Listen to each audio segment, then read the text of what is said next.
The Pope was a kid magnet, getting hugs, poking noses, giving kisses. Oh, happy day. With kids perched on the steps. For Family Day in St. Peter's Square, but one boy in particular caught not just the Pope's eye, but the world's. He left his seat and came to inspect the Pope. Even kissed his cross before wandering off to explore the stage. But this 6-year-old kept coming back to play peekaboo with the Pope. Come ci ha insegnato lei? Standing alongside like a papal guard, when the Pope stood to speak, a cardinal tried to move the boy along, but he wasn't moving.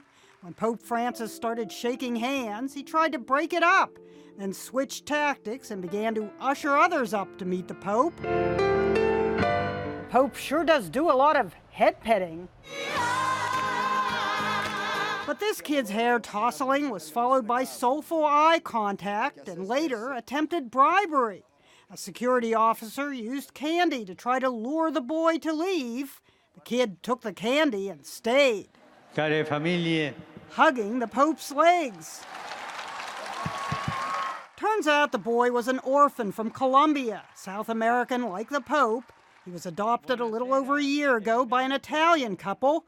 Mom and Dad were out in the audience, separated from the adoption agency kids granted front row seats. After doing a few neck exercises, the boy made his boldest move yet, taking a seat in the Pope's empty chair.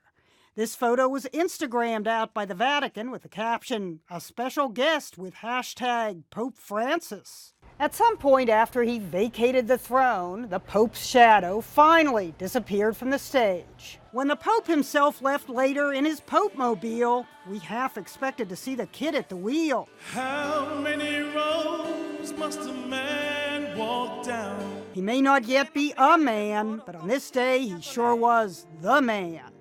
Jeannie Mo, CNN. Oh,